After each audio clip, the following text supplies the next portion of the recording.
কৃষ্ণ বর্ণম তিসা কৃষ্ণম, কৃষ্ণ বর্ণম তিসা অকৃষ্ণম, স অঙ্গ উপাঙ্গ অস্তপার্শ্বদম, যজ্ঞৈ সংকীর্তন প্রায়ই যজন্তে হি সুমেধস।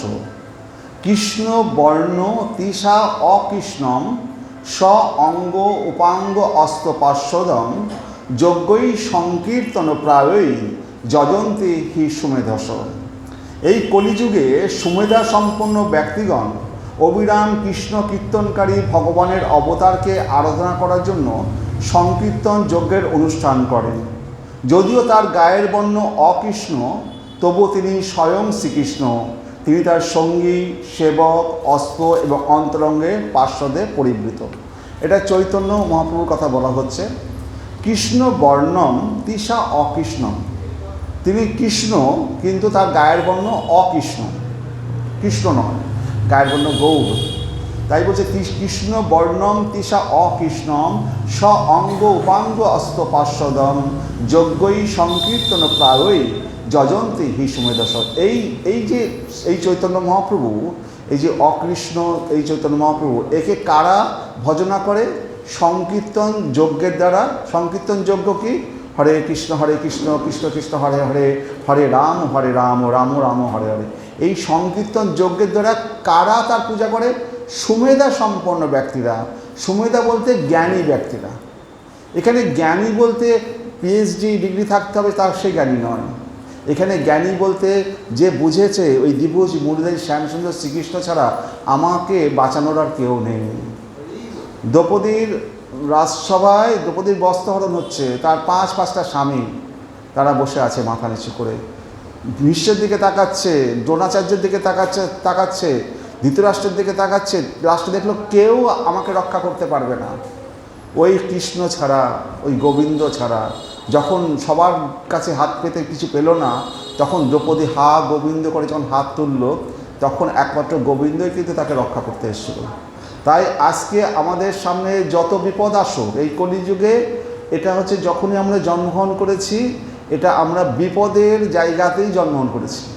বিপদের জায়গাতেই। আপনি যে কাদার মধ্যে লাফ মারেন, তো ওখানে কাদাই আছে। তো আমরা ওই রকম বিপদযুক্ত এই কলিযুগের মধ্যেই জায়গা। বিপদ নেই এখানে তা নয়, বিপদ একেবারে ভর্তি বিপদ। যদি মন্দিরের এই সীমানার মধ্যে প্রবেশ করেন, এখানে মায়া প্রবেশ করতে পারবে না। যদি ভগবানের কথা শ্রবণ করেন, মায়া প্রবেশ করতে পারবে না। যদি ভগবানের কথা বাড়িতেও পড়েন, বই ভগবানের কথা বাড়িতেও পড়েন, তাহলে পরে এই বিপদ থাকবে না। তো আমাদের এই মন্দিরে যা মাত্র ভগবানের মন্দির প্রবেশ করেছি, এখানে যেখানে কৃষ্ণ সূর্য সম আর মায়া হচ্ছে অন্ধকার, যেখানে কৃষ্ণের উপস্থিতি সেখানে মায়া থাকবে না। তো আমাদের সব সময় কৃষ্ণের শরণাগত হতে হবে। হরে কৃষ্ণ। তাহলে পরে এই বিপদ সংকুল এই জড়জগৎ, মায়ার জগৎ থেকে আমরা নিজেদেরকে মুক্ত রাখতে পারবো। হরে কৃষ্ণ। সুবর্ণবর্ণ হেমাঙ্গ বরাঙ্গ চন্দন অঙ্গাদি, সন্ন্যাসকৃত সমশান্ত নিষ্ঠা শান্তি পরায়ণ। মহাপ্রভুর গায়ের রং সোনার মতো। প্রকৃতপক্ষে তিনি সুললিত, সমগ্র দেহটি কাঁচা সোনার মতো। তার সমস্ত দেহ চন্দন চর্চিত। তিনি সন্ন্যাস গ্রহণ করবেন এবং খুব আত্মসংযমশীল হবেন। মায়াবাদী সন্ন্যাসীদের সঙ্গে তার পার্থক্য এই যে তিনি ভক্তিমূলক সেবায় নিষ্ঠাপরায়ণ এবং সংকীর্তন আন্দোলন প্রচার করবেন। তাই সুবর্ণ বর্ণ হেমাঙ্গ বরাঙ্গ বড় অঙ্গ চন্দন অঙ্গাদি, সন্ন্যাসকৃত সমশান্ত নিষ্ঠা শান্তি পরায়ণ। ইত্থমনি তির্যক ঋষি দেবঝস অবতারৈ, লোকান বিভাবয়সী হংসী জগৎ প্রতিপান। ধর্মম মহাপুরুষ পাশি যুগানুবৃত্তম, ছন্ন কলো যৎ অভব ত্রিযুগ অত সত্যম। এভাবেই হে ভগবান, আপনি মানুষ রূপে, পশু রূপে, ঋষি রূপে, দেবতা রূপে, মৎস্য অথবা কুর্ম রূপে বিভিন্ন অবতার গ্রহণ করেন। এভাবেই অসুরদের হত্যা করে সমস্ত সৃষ্টির বিভিন্ন গ্রহলোকসমূহ পালন করেন। যুগ অনুসারে হে ভগবান, আপনি ধর্মকে রক্ষা করেন। তবে কলিযুগে আপনি আপনার ভগবত্তা আবৃত করে অবতীর্ণ হন। আর এই জন্য আপনি ত্রিযুগ ভগবান, তিনি 3 যুগে প্রকাশিত হন পরিচিত। তাহলে আমাদের শাস্ত্রে রয়েছে ভগবান ত্রিযুগ। ত্রিযুগ মানে আমরা তো জানি 4টে যুগ, সত্য, ত্রেতা, দ্বাপর, কলি। তো এই কলিযুগে ভগবানের অবতার হয়ে আসার কথা নয়, তবু স্বয়ং চৈতন্য মহাপ্রভু কী করে আসলেন? তো তিনি স্বয়ং শ্রীকৃষ্ণ এবং তিনি ছন্ন অবতার। ছন্ন অবতার মানে নিজেকে ভক্ত রূপে এসছেন, ভগবান রূপে আসেননি। মহাপ্রভুকে সবাই অনেকে ধরে ফেলেছে আপনি ভগবান, মহাপ্রভুর সাথে সাথে কানে আঙুল দিয়েছেন। মহাপ্রভুকে সবাই কৃষ্ণ বলে জানতে পেরেছে। তো আমাদের রূপ গোস্বামীও বলেছে নম মহাবাদান্নায় কৃষ্ণ প্রেম পদায়তে কৃষ্ণায় কৃষ্ণ চৈতন্য নামনে গৌরতেশ নাম। কিন্তু যখনই মহাপ্রভুকে বলা হতো আপনি স্বয়ং শ্রীকৃষ্ণ, মহাপ্রভুর সাথে সাথে কানে হাত দিতেন, কারণ তিনি ভক্ত হয়ে এসছেন।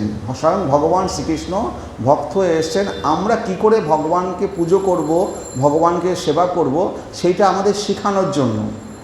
তো তিনি রাধা ভাব নিয়ে এসছেন, রাধা ভাব ও দ্যুতিস্বলিতম নৌমি কৃষ্ণ স্বরূপম। তার তিনি কৃষ্ণ, স্বয়ং শ্রীকৃষ্ণ, কিন্তু রাধার যে অঙ্গকান্তি, গায়ের রং, সেই সুবর্ণ বর্ণ হেমাঙ্গ, মানে হেমাঙ্গ মানে কি, সোনাকে যখন আগুনে জ্বালানো হয় একটা লাল আভা হয়, সেই হেমাঙ্গ গায়ের রং, সুবর্ণ বর্ণ হেমাঙ্গ বড় অঙ্গ চন্দন অঙ্গাদি, সেই সুবর্ণ বর্ণ হেমাঙ্গ সেই স্বয়ং চৈতন্য মহাপ্রভু রাধা ভাবকে অঙ্গীকার করে তিনি এসেছিলেন। কেন এসেছিলেন? কারণ রাধারা শ্রীকৃষ্ণর জন্য খুব কাঁদতেন। শ্রীকৃষ্ণ বলেছিলেন দেখো তোমরা আমাকে যেভাবে ডাকো, ঘর সংসার সব কিছু ছেড়ে তোমরা চলে এসছো এবং আমাকে যেভাবে তুমি ডেকেছো, তো আমি, ভগবান কি বলেছে গীতায়, যে যেভাবে আমাকে ভজে আমি তার সেইভাবে প্রতিদান করি, যে যেভাবে ভজে। তো গোপীরা যেভাবে ভজেছে, কৃষ্ণ বলছে যে আমি তো তোমাদের মতো সেইভাবে ভজতে পারবো না, তোমরা ঘর সংসার গৃহ সব ছেড়ে চলে এসছো, আমি তো সব ছাড়তে পারবো না, আমি আমার ভক্তদের ছাড়তে পারবো না। শ্রীকৃষ্ণ তো ভক্তদের ছাড়লে আমরা কোথায় যাব? শ্রীকৃষ্ণ বলছে তো আমি তো আমার ভক্তদের ছাড়তে পারবো না, আমি আমার মা বাবা সখা বন্ধুবান্ধব এদের কাউকে তো আমি ছাড়তে পারবো না। তো তোমরা আমাকে যেভাবে ভজনা করেছো, যে ঘর সংসার সব কিছু ছেড়ে দিয়ে বনে বনে ঘুরে বেড়াচ্ছ, 100 বছর ধরে কৃষ্ণ বিরহে তোমরা কান্নাকাটি করছো, তো সেই কারণে তাদের প্রতিদান দেওয়ার জন্য। আর একটা জিনিস হচ্ছে, রাধারানী শ্রীকৃষ্ণকে দেখে যে আনন্দ পেত, কৃষ্ণ হচ্ছে বিষয়, রাধারানী আশ্রয়। কৃষ্ণকে বিষয়কে আশ্রয় করে, যেমন একটা লতা গাছকে মানে গাছটা হচ্ছে বিষয়, লতাটা কী করে সেই গাছটাকে আশ্রয় করে উপরে ওঠে। তো হ্যাঁ, তো কৃষ্ণকে আশ্রয় করে রাধারানী গোপীরা যে আনন্দ পায়, কৃষ্ণ তো সেই আনন্দ পাচ্ছে না। রাধারানী এবং গোপীরা কৃষ্ণকে ভজনা করছে, কৃষ্ণ তো গাছ, কিন্তু লতা যে আনন্দ পাচ্ছে এবং লতার যে ছোটো ছোটো কুশি বেরোচ্ছে সেটা এত চকচক করে উঠছে, কৃষ্ণ সেটা থেকে হার মেনে যাচ্ছে। আমার সৌন্দর্য থেকে ওরা এত বেশি আবার থেকে রস পাচ্ছে। ওই লতা তো গাছ থেকেই রস নেয়, ওই লতা গাছ থেকে রস নিয়ে তারা এত বেশি তাদের প্রকাশ হচ্ছে, কৃষ্ণ সেটা বুঝে উঠতে পারছে না। তো সে তো বিষয় হয়ে দাঁড়িয়ে আছে না। সে যদি ভক্ত হয়ে আসে, সে যদি আশ্রয় তত্ত্ব হয়ে লতা হয়ে ভগবানকে ডাকতে পারে, হা গোবিন্দ করে কাঁদতে পারে, তবে সে বুঝতে পারবে রাধা এবং গোপীদের ভাবটা কী। এই ভাবটা জানার জন্যই চৈতন্য মহাপ্রভু হয়ে এসে এই হা গোবিন্দ করে তিনি এত কান্নাকাটি করছেন ওই গোপীদের ঋণ শোধ করার জন্য। কিন্তু ঋণ শোধ করা তো অত সহজ নয়, কারণ রাধা রানীর যে ভাব ছিল, তিনি বৃন্দাবনে কখনো কখনো বৃন্দাবনের কৃষ্ণ বিরহে তার গা এতটাই সরু হয়ে গেছিল, হাতের আংটিগুলো বালা হয়ে ঢুকে যেত, এরকম বলা হয়েছে শাস্ত্রে। তাহলে রাধা বিরহে অনেক, কৃষ্ণ বিরহে রাধা অনেক সময় কালো হয়ে গেছে, লতার মতো সরু হয়ে গেছে, চোখের পাতা পড়ছে না। গোপীদের বলছে দেখ, আমি তো এখন যদি কৃষ্ণকে দেখো, রাধা তুমি কেঁদো না, এখনই কৃষ্ণ আসবে। বলো কৃষ্ণ আসতেই বা কী করবো, আমি যে চোখের পাতাটা খোলার মতো শক্তি আমার নেই। আমি কৃষ্ণ বিরহে এতটাই সে দুর্বল, কান্নাকাটি করতে করতে এমন তার অবস্থা হয়ে গেছে যে চোখ খুলে যে কৃষ্ণকে দর্শন করবে সে ক্ষমতাও তার নেই। হরে কৃষ্ণ। তো এই হচ্ছে আমাদের কৃষ্ণকে, গোপীরা যেভাবে কৃষ্ণকে ভালোবেসেছে, মহাপ্রভু সেটাই বলেছে যে গোপীরা যেভাবে কৃষ্ণকে ভালোবেসেছে সেইটাই হচ্ছে আমাদের আসল পথ। তো গোপীদের মধ্যে কৃষ্ণ আমার সামনে থাকার থেকে কৃষ্ণ যদি আমার থেকে দূরে থাকে, এই বিরহ ভাবটা হচ্ছে সবচেয়ে বেশি করে সাধনার বড় মার। আমাদের সেই বিরহ ভাব ভগবানকে সাধনা করতে হবে। ভগবান যদি কাছে থাকে তখন আমরা কী করি, অনেক সময় আপনার বাড়ির যদি মানে কোনো গেস্ট বা বাড়ির জামাই এসছে, একদিন আসলো, দুদিন আসলো, থেকে চলে গেল, খুব আদর যত্ন পেল। যদি জামাই ঘরের মধ্যে 1 মাস বসে থাকে, ও 2 দিন আদর করার পরে তখন আর বাজার টাজার ভালো হবে না। তো ঠিক সেই রকম গোবিন্দ আমার কাছের থেকে যদি গোবিন্দ আমার দূরে থাকে, তাহলে তার বিরহে আমি গোবিন্দকে আরও বেশি করে ডাকব, এবং সেটা হবে আমার তপস্যা। সেটা, এবং গোবিন্দ সেটা চান, তোমরা আমাকে বেশি করে ডাকো, তোমাদের ভজন যেন সম্পূর্ণ হয়। আমি তোমার সামনে থাকার থেকে আমি তোমার থেকে যদি দূরে থাকি, তাহলে তোমরা আমাকে বেশি করে ডাকবে আরও কাছে পাওয়ার জন্য। আর এটা কি গোবিন্দর ক্ষেত্রে কি আছে, গোবিন্দ নবায়মান, প্রতি মুহূর্তে তার রূপ চেঞ্জ হচ্ছে। এইমাত্র দেখেন গোবিন্দকে এক রূপ, তার মনে হচ্ছে আর একটা সুন্দর, আরও সুন্দর, আরও সুন্দর, প্রতি মুহূর্তে নবায়মান। আপনার কখনোই দেখতে অনেক সময় কী হয়, অনেক দেখলাম তো আর না দেখলে চলবে, এরকম হবে না। প্রতি মুহূর্তে তার সৌন্দর্য বৃদ্ধি পাচ্ছে, নবায়মান। জামাই এসছে 2 দিন, এসছে 7 দিন, এবার 1 মাস হয়ে গেছে আর জামাই। কিন্তু এখানে কৃষ্ণ যখন আসবে, সে প্রতি মুহূর্তে নবায়মান। এখন দেখছি পরের মুহূর্তে তার আরও রূপ সৌন্দর্যের বৃদ্ধি পাচ্ছে, নবায়মান শ্রীকৃষ্ণ। সুতরাং সেখান থেকে আমাদের কখনোই মন সরে যাওয়ার প্রশ্নই ওঠে না। তো হরে কৃষ্ণ।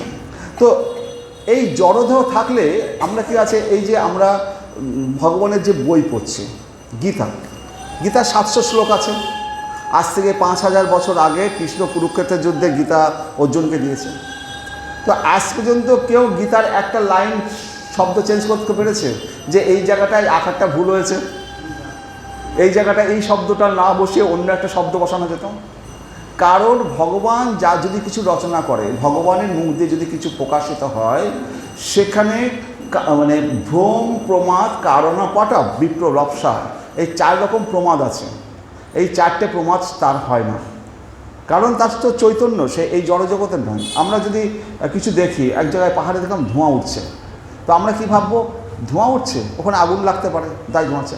কিন্তু কাছে গিয়ে বাড়ি ধোঁয়া টোয়া নয়, তো মেঘের কুয়াশা ছিল, চোখের ভুল হচ্ছে। এইরকম কানে শুনলাম, তো শোনাটাও অনেক সময় ভুল হতে পারে। এটা 4 রকমের ভুল আমাদের এই ব্রহ্মা থেকে, পিপিলা থেকে, ব্রহ্মা থেকে, এই জগতে যারা সাহিত্য রচনা করছে, আপনার সত্যজিৎ রায়, রবীন্দ্রনাথ ঠাকুর, যত সাহিত্য রচিত হয়েছে, এদের রচনায় ভুল থাকতে পারে, ভ্রম, প্রমাদ, বিপ্রলিপ্সা, কর্ণপাঠও ভুল থাকতে পারে। কিন্তু ভগবানের যদি সৃষ্টি হয়, সেখানে কোনো ভুল থাকবে না। সেই কারণে যদি কোনো সাহিত্য রচিত হয়, আমাদের এই জগতের লোকেরাও সাহিত্য রচনা করতে পারবে যদি সে ভগবান সম্বন্ধে লেখে। ভগবান সম্বন্ধে যদি সে কোনো সাহিত্য রচনা করে, সেই সাহিত্যে যদি ভুলও থাকে, ভগবান বলছে সেই ভুলটা আমি মেনে নেব। তবু সেই ভুলটা থাকলেও শ্রদ্ধাবান ভগবত ভক্তরা সেই বই পড়বে, যদি ধর্মের ভগবান কৃষ্ণের কথা বলা থাকে সেখানে। তো যদি কোনো গ্রন্থে কৃষ্ণের কথা বলা হয়, সেই গ্রন্থে যদি ভুলও থাকে, তবু শ্রদ্ধাবান ব্যক্তি সেই বই পড়বে। যদি কৃষ্ণ কথা না থাকে, বাকি সবই অসার। আপনি সিনেমা দেখছেন, একটা সিনেমা কবার দেখবেন, 10 বার দেখবেন, তারপর বলবেন আর আমার মুখস্থ হয়ে গেছে, আর দেখবো না। কিন্তু কৃষ্ণ কথা, এই হরে কৃষ্ণ কৃষ্ণ কৃষ্ণ হরে হরে, হরে রাম হরে, এতদিন ধরে বলছেন, কখনো মুখে বিরক্তি এসছে যা এই নামটা আর না করলেও চলবে, মুখে আর ভালো লাগছে না? কারণ কি, এই যে নাম, এটা গোলকেরও প্রেমধন। এই নামটা গোলক বৃন্দাবন থেকে এসছে, এই জগতের নাম নয়। হরে কৃষ্ণ কৃষ্ণ কৃষ্ণ হরে হরে, হরে রাম রাম রাম হরে, এই জগতের শব্দ নয়, এটা গোলক বৃন্দাবনের শব্দ, গোলকেরও প্রেমধন। তো সেই কারণে শ্রীকৃষ্ণের যেহেতু জড় শরীর নেই, তাই কোনো ত্রুটিও নেই, তাই তিনি সর্বদাই চিন্ময় এবং আনন্দময়, সচ্চিদানন্দ বিগ্রহ। এবার বিষ্ণু নিন্দুকেরাও নিন্দার ছলে ভগবানের পবিত্র নাম করার ফলে তাদের পাপ থেকে মুক্ত হতে পারে। এবার বিষ্ণু নিন্দুক কারা? কংস, শিশুপাল, এরা বিষ্ণুর মানে শ্রীকৃষ্ণের বিরোধিতা করেছে, বিষ্ণু নিন্দা করেছে। তাই বিষ্ণু নিন্দুকেরাও যদি ভগবানের পবিত্র নাম করে তবু তারা মুক্ত হতে পারে। কখনো কখনো ভ্রান্তিবশত মনে করা উচিত নয় শিশুপালের মতো বৈরী ভাবাপন্ন বা শ্রীকৃষ্ণের পূজা করতে হবে। শাস্ত্রবিধি হচ্ছে এই যে শিশুপাল ভগবানের প্রায় 100 অপরাধ করেছে। 100 বার ভগবানের নামে তিনি বাজে কথা বলেছে ভগবানের সম্বন্ধে। তো ভগবানের শিশুপাল কে ছিল? কৃষ্ণের পিসির ছেলে। শিশুপাল যখন জন্মগ্রহণ করে শিশুপালের 4টে হাত ছিল এবং ভবিষ্যৎবাণী হলো যে এই ছেলেকে দর্শন করবে বা কোলে করবে তখন এই 2টো হাত খসে পড়বে এবং তার হাতেই তার মৃত্যু হবে। এবার কৃষ্ণ একদিন পিসির বাড়িতে গেছে, তখন আর ওই পিসি সবার কোলে দিত শিশুপালকে, যে দেখতো যে কার এই 4টে হাত খুলে কখন যায়। এবার কৃষ্ণের কোলে যেই দিয়েছে সাথে সাথে শিশুপালের 2টো হাত খুলে পড়ে গেছে। পিসি বুঝে গেছে যে কৃষ্ণের হাতেই আমার এই সন্তান শিশুপালের মৃত্যু। তো পিসি তখন কৃষ্ণকে বলেছে যে হে কৃষ্ণ, তুমি আমার ছেলেকে 100 অপরাধ করলেও তুমি মারবে না, তুমি কথা দাও। তখন কৃষ্ণ বলেছে ঠিক আছে পিসি, 100 অপরাধ পর্যন্ত আমি ওকে ক্ষমা করবো, 100 অপরাধ, কিন্তু 100টা অপরাধের পরে যদি আর একটা অপরাধ করে তখন আমি আর ক্ষমা করব না। তো এই শিশুপাল কৃষ্ণর বিরুদ্ধে অনেক কথা বলেছে। এটা কোথায় পাবেন? যদি শিশুপাল কৃষ্ণের বিরুদ্ধে এত যে যেটা হচ্ছে বঙ্কিমচন্দ্র চট্টোপাধ্যায়ের কৃষ্ণ বলে একটা বই আছে, বঙ্কিম চট্টোপাধ্যায়ের, সেই বইটায় শিশুপাল আর কতগুলো কীভাবে কৃষ্ণের বিরুদ্ধে কথা বলেছে সেইগুলোই বই আছে। কিন্তু আমি ওই বইটা সবাইকে পড়তে বারণ করব। কারণ কি, আমরা ভগবানের গুণ বিচার করব, ভগবানের ওই বদ কথাগুলো যদি আমরা মুখ দিয়ে উচ্চারণ করি তাহলে আমরা পাপিষ্ট হয়ে যাব শিশুপালের মতো, না? সুতরাং ওই বইটা আমরা সবসময় বলবো যারা পণ্ডিত তারা পড়ুক, তাদের জ্ঞান অর্জন, আমি পড়েছি, কিন্তু ওইগুলো বলার জন্য নয়। নিজে পড়ো, চুপ করে থাকো। কারণ হ্যাঁ আর অন্যকে আপনাদের বললাম কিন্তু সাবধান করে দিলাম, আপনারা ওটা করবেনই না। হ্যাঁ,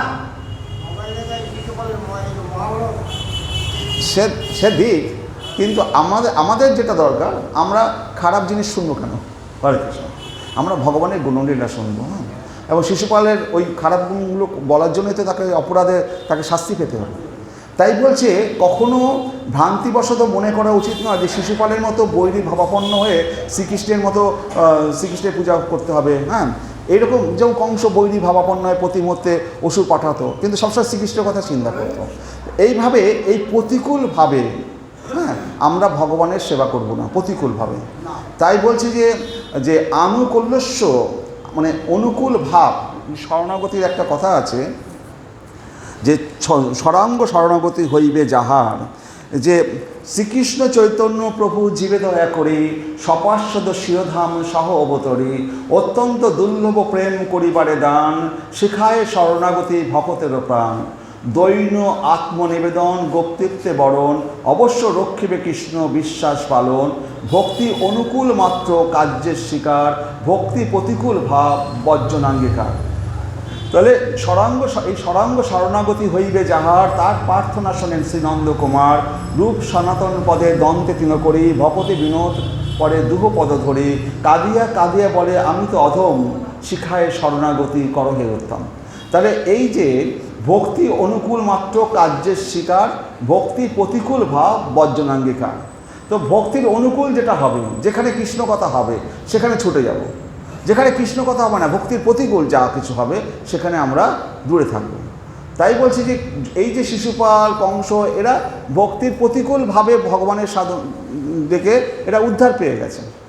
একটা কারেন্টের তারে বাচ্চা যদি হাত দেয়, কারেন্ট কি বলবে যে এই তুই হাত দিস না, তুই বাচ্চা, তোকে আমি মারবো না? তো ওই কৃষ্ণের কাছে যেই যাবে সেই তাকে আকর্ষণ করবে, সে কৃষ্ণের বিরুদ্ধে কথা বলুক। আর কিন্তু প্রতিকূলভাবে গেলে কি হচ্ছে, তাদের বধ হচ্ছে।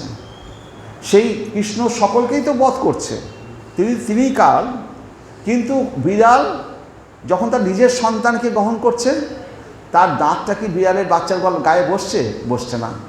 আদর করে বা মা বিড়ালটাকে তুলে নিয়ে যাচ্ছে, আর ওই বিড়ালটা যখন ইঁদুরকে কামড়ে ধরছে তখন তার দাঁত বসে যাচ্ছে। তো আমরা ভগবানের অনুকূলভাবে ভক্ত যদি হই, তাহলে মা আমাদের ওই দাঁতটা বসাবে, কিন্তু ওটা প্রেমের দাঁত। সন্তানকে সে রক্ষা করার জন্য সে কামড় দিয়ে নিয়ে যাবে। আর যদি আমরা ভগবানের প্রতিকূলভাবে ইয়ে করি, তাহলে ইঁদুরের মতো তার হিংস্র দাঁত আমাদের শরীরে বসবে। হরে কৃষ্ণ। তাহলে সেই বিদ্বেষী কুড়ো নরাধামদের আমি এই সংসারেই অসুরী জনিতে অবিরত নিক্ষেপ করি।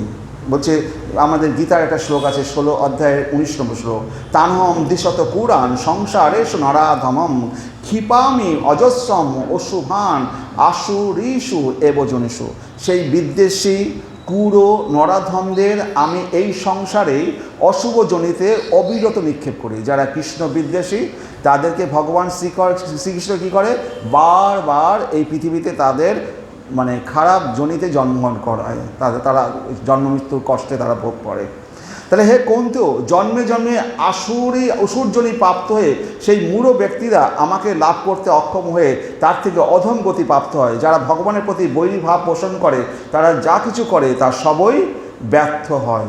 যারা ভগবানের বিরোধিতা করবে, তাদের যা কিছু করবে, যতই তারা ভালো কাজ করুক খারাপ কাজ করুক, তাদের সব কিছু ব্যর্থ হবে। এই সমস্ত শত্রুরা যদি যারা নির্বিশেষবাদী মানে কি, তারা ভগবান শ্রীকৃষ্ণের আকারটাকে তারা মানে না।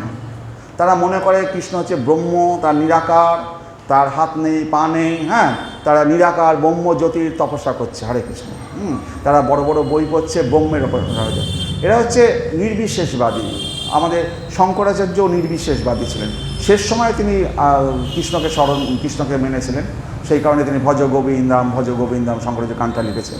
কিন্তু শেষ দিকে, প্রথম দিকে তিনি নির্বিশেষবাদী ছিলেন, মায়াবাদী বলা হয়, এদেরকে মায়াবাদী বলা হয়। এই সমস্ত শত্রুরা যদি মুক্তিকামী হয়ে ব্রজে লীন হতে চায়, তারা যদি সকাম কর্মের দ্বারা স্বর্গলোকে উন্নীত হতে চায়, অথবা তারা যদি ভগবত ধামে ফিরে যেতে চায়, তাদের সেই সমস্ত প্রচেষ্টায় নিশ্চয়ই ব্যর্থ হবে। যারা এই নির্বিশেষবাদী, যারা ভগবানের সাকার রূপকে স্বীকার করে না, তারা ভগবত ধামে যাওয়ার চেষ্টা করুক, স্বর্গলোকে যাওয়ার চেষ্টা করুক, যাই করুক কেন, তাদের সমস্ত প্রচেষ্টা বিফল হবে। হিরণ্যকশিপু যদিও ভগবানের অত্যন্ত বৈরী ভাবাপন্ন ছিল, হিরণ্যকশিপু প্রহ্লাদের পিতা, তবুও সে সর্বদা তার পুত্রের কথা চিন্তা করতো। প্রহ্লাদকে কিন্তু ভালোবাসত। তিনি ছিলেন একজন মহান প্রহ্লাদ ছিল একজন মহান ভগবত ভক্ত। তাই তার পুত্র প্রহ্লাদ মহারাজের কৃপায় হিরণ্যকশিপু ভগবানের দ্বারা উদ্ধার লাভ করেছিল। এই হিরণ্যকশিপু পুত্র প্রহ্লাদের দ্বারা উদ্ধার পেয়েছিল। ভগবান যখন কাউকে স্পর্শ করে, তাকে হত্যাই করুক আর যেভাবে করুক, ভগবান তাকে মুক্তি প্রদান করেন। আর প্রহ্লাদ মহারাজ যদি আমাদের বংশেও যদি একটা সন্তান যদি বৈষ্ণব হয়, ভগবত ভক্ত সত্যিকারের বৈষ্ণব হয়, তার 24 পিঢ়ি উদ্ধার পেয়ে যায়। যদি একজন ভগবত ভক্ত হয়, তার 24 পিঢ়ি উদ্ধার পেয়ে যায়। একবারে ভগবান পুরো বলে দিয়েছে, তার 24 পিঢ়ি পর্যন্ত তার বংশের সবাই উদ্ধার পেয়ে যাবে। তাহলে যে ঘরের মায়ের সন্তানরা অনেক সময় সন্ন্যাসী হয়ে যাচ্ছে বা আধ্যাত্মিক জগতে চলে যাচ্ছে, তাদের বংশের 24 পিঢ়ি পর্যন্ত তাদেরকে উদ্ধার করে দেয়। সিদ্ধান্ত হচ্ছে কখনোই শুদ্ধ ভগবত ভক্তি ত্যাগ করা উচিত নয়। মানে যে যত অসুবিধাই হোক, শুদ্ধ ভগবত ভক্তি ত্যাগ করা যায়। নিজের মঙ্গলের জন্য কখনো হিরণ্যকশিপু বা শিশুপালের মতো আমাদের হওয়া উচিত নয়। শ্রীকৃষ্ণ কবিদাস গোস্বামী, যিনি চৈতন্য চরিতামৃত লিখেছেন, তিনি নিজেকে বিনয়বশত মানে নিজেকে ক্ষুদ্র ভাবতেন। এই বিনয় ভাবটা ভালো। সে যদি একজন পণ্ডিত লোক বিনয় হয়, তার বিনয় হওয়াটা হচ্ছে সবচেয়ে বেশি গুরুত্বপূর্ণ। পণ্ডিত লোকেরাই বিনয়ী হয়। আর যদি পণ্ডিত বটে, আমরা তাকে পণ্ডিত ভাবছি, কিন্তু পেটে হিংসা ভর্তি, সে কিন্তু তার অহংকারে সে বিনয়ী ভাব তার মধ্যে আসবে না। তো এই আমাদের চৈতন্য চরিতামৃতের লেখক কৃষ্ণদাস কবিরাজ বলছে, জগাই মাধাই হইতে মুই সে পাপিষ্ট, পুরুষের কীট হইতে মুই সে লঘিষ্ঠ। বলছে জগাই মাধাই থেকেও আমি অনেক পাপিষ্ঠ। আর কীট কোন কীট? মানে মলের নোংরার মধ্যে যে কীট থাকে, কীট হইতে মুই সে লঘিষ্ঠ, তার থেকেও আমি খুবই নিম্নগামী ক্ষুদ্র প্রাণী। নিজেকে এতটা দৈন্য করছেন। এবং তিনি চৈতন্য চরিতামৃতে লিখেই গেছে যে আমার এই চৈতন্য চরিতামৃতে আমার নামে কেউ যেন গুণগান না করে। যেমন রাধারানী বলেছিল যদি বৃন্দাবনে কেউ আমাকে ডাকে তাহলে সে আমার মতো হবে। যদি আমার বৃন্দাবনে গিয়ে রাধা রাধা বলে ডাকে এবং রাধা রাধা ডেকে সে কৃষ্ণ প্রেমে হয়, তাহলে সে রাধা যেমন কষ্ট পেয়েছে সে আমার ভাবপ্রাপ্ত হবে। হরে কৃষ্ণ। তাহলে শুদ্ধ ভক্ত সর্বদা নিজেকে অন্য সকলের থেকে দীনতর মনে করেন। তো এখানে কোনো কৃষ্ণ ভক্ত শ্রীকৃষ্ণের সেবা করা এটাও করতো যখন রাধারানী কৃষ্ণের পাশে বসে আছে। যদি কোনো ভক্ত এসছে কৃষ্ণকে দর্শন করতে, রাধারানীর সাথে সাথে না কৃষ্ণ পাশ থেকে সরে যেতেন। সরে গিয়ে বলে আয় আয় আয় আয়, তুই কৃষ্ণের পাশে এসে বস, তুই কৃষ্ণকে মালাটা পরিয়ে দে, কী সেবা নিয়ে এসছিস দেখা, যে কৃষ্ণকে দে। কেন তিনি রাধারানী করতেন? রাধারানী ভাবতেন এই ভক্ত কৃষ্ণের কাছে যখন এসছে, মানে এত দূর যখন তপস্যার দ্বারা এইখানে পৌঁছাতে পেরেছে, সে নিশ্চয়ই আমার থেকে অনেক বড় ভক্ত। রাধারানীর এই দৈন্যতা ছিল, যেই কারণেই তিনি রাধারানী, এত গোপীদের মধ্যে তিনি সেরা গোপী। কেউ যদি যেত তো রাধারানীর সাথে সাথে সরে গিয়ে আয় আয় আয় আয়, তুই কৃষ্ণকে একটু পাশে বস, হ্যাঁ, তুই কৃষ্ণকে একটু সেবা কর, তুই কৃষ্ণের জন্য একটু শরবত নিয়ে আন। রাধারানী তার জন্য তার পথ খুলে দিতেন। এটা হচ্ছে রাধারানীর বিশেষ গুণ। শ্রীকৃষ্ণ যখন আর কৃষ্ণ সম্বন্ধে আমাদের সবসময় স্মরণ করা কি দরকার? কৃষ্ণ যখন বনে যেতেন, মানে বৃন্দাবনের বনে বনে গরু চড়াতে যেতেন, হ্যাঁ, তখন গোপীরা কিন্তু সবসময় কৃষ্ণের কথা চিন্তা করতেন যে কৃষ্ণ বৃন্দাবনে মাঠে মাঠে ঘুরছে, সে তার পায়ের কোনো কাকড় টাকড় লাগলো কিনা, বাঁশির সুর তো শুনতে পাচ্ছে না, বাঁশির আওয়াজ শুনে কত দূর চলে গেছে। তারা যতই কাজ করুক, তারা কৃষ্ণ বিরহে সবসময় তারা সারাদিন কৃষ্ণ বিরহেই থাকত। এটা হচ্ছে গোপী ভাব। আমাদেরও সেরকম সবসময় কৃষ্ণ কথা চিন্তা করতে হবে। শ্রীকৃষ্ণ চিন্তায় পূর্ণরূপে মগ্ন থাকায় মানে আমাদের ভক্তিযোগের সর্বোচ্চ লক্ষণ। তো এবার আমরা আস্তে আস্তে প্রহ্লাদের দিকে যাই, কারণ আমি এদিকে যদি বেশি যাই ওদিকটা শেষ করতে অসুবিধা হয়ে যাবে। হরে কৃষ্ণ। তো এবার হচ্ছে আমাদের শ্রীকৃষ্ণ দ্বিভুজ মূলধারী শ্যামসুন্দর শ্রীকৃষ্ণ, তিনি যশোদা দুলাল নন্দনন্দ সুত শ্রীকৃষ্ণ, আর কংসের কারাগারে বাসুদেব শ্রীকৃষ্ণ, দেবকী পুত্র বাসুদেব শ্রীকৃষ্ণ। তো এই দ্বিভুজ মূলধারী শ্যামসুন্দর শ্রীকৃষ্ণ, তার যা প্রথম প্রকাশ বলরাম, বলরাম থেকে মহাবিষ্ণু, বলরাম থেকে যখন বলরাম এবং কৃষ্ণ বৃন্দাবনের শ্রীকৃষ্ণ, যশোদা দুলাল শ্রীকৃষ্ণ এবং বলরাম, তো আসল যে যশোদা দুলাল শ্রীকৃষ্ণ সে বৃন্দাবনের থেকে গেলেন, তিনি অদৃশ্যভাবে অপ্রকটভাবে রইলেন। কিন্তু কংসের কারাগারে কংসকে বধ করার জন্য যে শ্রীকৃষ্ণ আসলেন তিনি বাসুদেব শ্রীকৃষ্ণ এবং বলরাম শঙ্কর্ষণ। তো এই যে শ্রীকৃষ্ণ এবং বলরাম যখন মথুরায় আসলো, তখন একজন বাসুদেব শ্রীকৃষ্ণ, একজন শঙ্কর্ষণ, এই বলরাম থেকে 4টে চতুর্ভুজ সৃষ্টি হয়েছিল। শঙ্কর্ষণ, পদুম্ন, অনিরুদ্ধ চতুর্ভুজ সৃষ্টি হয়েছিল। তো এই চতুর্ভুজ সৃষ্টি হলো। তারপরে আবার ইয়েতে গিয়ে আপনার দ্বারকায় গিয়ে আরেকটা চতুর্ভুজ সৃষ্টি হবে, শঙ্কর্ষণ, পদুম্ন, অনিরুদ্ধ, বাসুদেব শঙ্কর্ষণ, পদুম্ন। এই চতুর্ভুজ ব্যাপারগুলো জানতে গেলে পরে যারা গৌড়ীয় বৈষ্ণবগুলো আছে তারা ভালো করে এই ব্যাপারগুলো ভালো করে বুঝবে। আর আমি যদি বলতে থাকি বলতে আস্তে আস্তে এগুলো ব্যাপারটা বুঝতে হবে। এটা একটা ম্যাপ আছে, এটা হচ্ছে ক্রিয়েশন ম্যাপ, সৃষ্টির ম্যাপ। তো এই যে মহাবিষ্ণুর 3টে পুরুষ অবতার মহাবিষ্ণু থেকে আসছে, কারণদক্ষায় বিষ্ণু, গর্ভদক্ষায় বিষ্ণু আর ক্ষীরদক্ষায় বিষ্ণু। তো কারণদক্ষায় বিষ্ণুর লোমকূপ থেকে নিঃশ্বাস থেকে অনন্ত কোটি ব্রহ্মাণ্ড সৃষ্টি হচ্ছে। আর এই গর্ভদক্ষায় বিষ্ণু সেই ব্রহ্মাণ্ডের যে কারণ বাড়িতে শায়িত আছেন, তার নাভি থেকে যে পদ্মফুলটা উঠলো, সেই পদ্মফুলের উপর ব্রহ্মার সৃষ্টি হলো। তো এইখানটায় দেখুন একজন বিষ্ণু শুয়ে আছেন এবং নাভি থেকে একটা পদ্মফুলের নাল উঠেছে এবং এর উপরে ব্রহ্মা বসে আছে। তো এই যে নাভি থেকে পদ্মফুলের নাল উঠেছে, এই মাঝখানে যে কালো জায়গাটা, এইটা হচ্ছে পৃথিবীতে আমরা এখন এই ভূলোকে রয়েছি। আর এর নিচের দিকে অতল, বিতল, তলাতল, রসাতল, আর এর উপরে মহলোক, তপলোক, ব্রহ্মলোক। বুঝতে পারছেন? এইটা হচ্ছে 14 ভুবন। এই 14 ভুবন কোথায় রয়েছে? গর্ভদক্ষায় বিষ্ণুর যে পদ্মফুলের যে নালটা, ওই নালের মধ্যে এই 14 ভুবন অবস্থান করছে।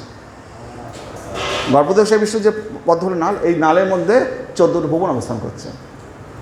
এই 14 ভুবনে আমরা এই যে লোকে রয়েছি, জন্মমৃত্যুর চক্রে আবর্তিত হচ্ছি। পুণ্য করলে পরে উপরে মহল্লোক, তপলোক, স্বর্গলোক, এই উপরের দিকে যাব।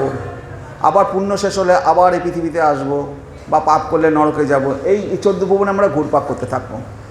যদি আমরা কৃষ্ণ হরে কৃষ্ণ নাম কীর্তন করি, তাহলে এই 14 ভুবন থেকে বেরিয়ে প্রথমে কৈলাস শিবলোক, তারপরে আছে বৈকুণ্ঠ, তারপরে অযোধ্যা, তারপরে দ্বারকাপুরী, তারপরে মথুরা, তারপরে গোলক বৃন্দাবন, যেখানে শ্রীকৃষ্ণ গোপীদের নিয়ে রাসলীলা করছেন।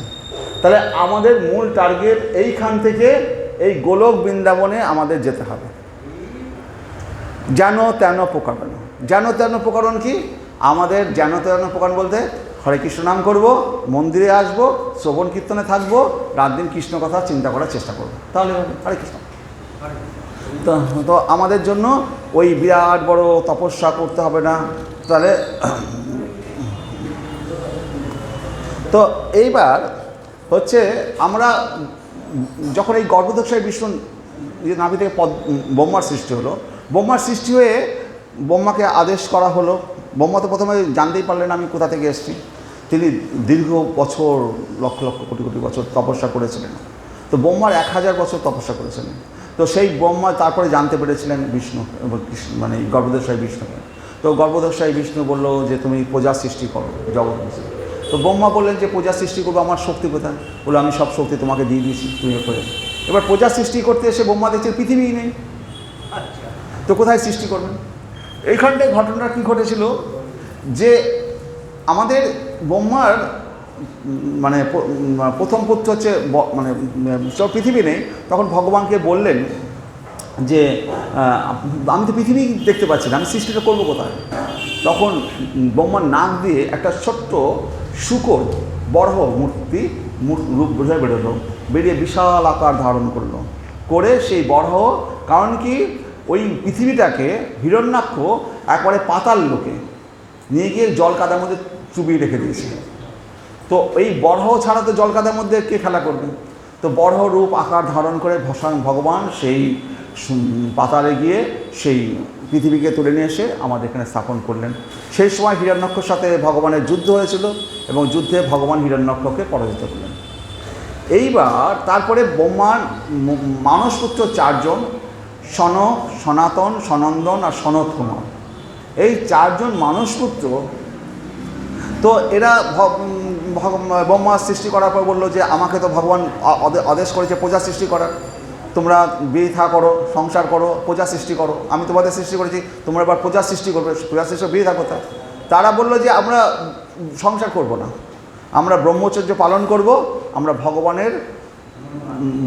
ভগবানের তপস্যা, জপ তপস্যা করব, আমরা সংসার বিয়ে করব। তখন ব্রহ্মা অসন্তুষ্ট হলেন। আমি প্রজা সৃষ্টি করার জন্য প্রথম তোমাদের সৃষ্টি করলাম সনক, সনাতন, সনন্দন, সনত কুমার 4 জনকে। তো তখন ব্রহ্মা ওদেরকে বললেন তোমরা যখন প্রজা সৃষ্টি করবে না, তাহলে তোমরা বালক হয়েই থাকো। 5 বছরের বয়সে সব বালকের মতো দেখতে, বালক হয়েই থাকো, তোমরা এর থেকে আর বাড়বে না। আর এই অভিশাপটা দিলেন। এবার অভিশাপ আর কি, আর বাবা তো কখনো অভিশাপ দেয় না। বাবা এটা হয়তো ভালো জন্যই দিয়েছেন, যাতে যৌবন আসলে পরে তো আবার সংসারী হতে পারে, একবারে বালক হয়েই থাকবে, ন্যাংটা হয়ে তারা ঘুরে বেড়াতো। কিন্তু তারা বিরাট পণ্ডিত, কারণ তারা সবসময় জপ তপস্যা মনে। এবার তারা ত্রিভুবন ঘুরতে বেরিয়েছে। কত বড় আধ্যাত্মিক জগতে তাদের ক্ষমতা থাকলে তারা ত্রিভুবন ঘুরতে বেরোতে পারে। ত্রিভুবন 3 লোকে ঘুরতে ঘুরতে তারা কী করেছে, বিষ্ণু লোকে পৌঁছে গেছে। বিষ্ণু লোকে জয় বিজয় আছে, দাঁড়িয়ে আছে। তো জয় বিজয় দেখছে যে একটা 4টে বাচ্চা ছেলে বিষ্ণু লোকে প্রবেশ করছে, তাদের গায়ে নেই, জামা কাপড় কিছু নেই। তখন জয় বিজয় তাদের বাধা দিয়েছে যে তোমরা প্রবেশ করতে পারবে না।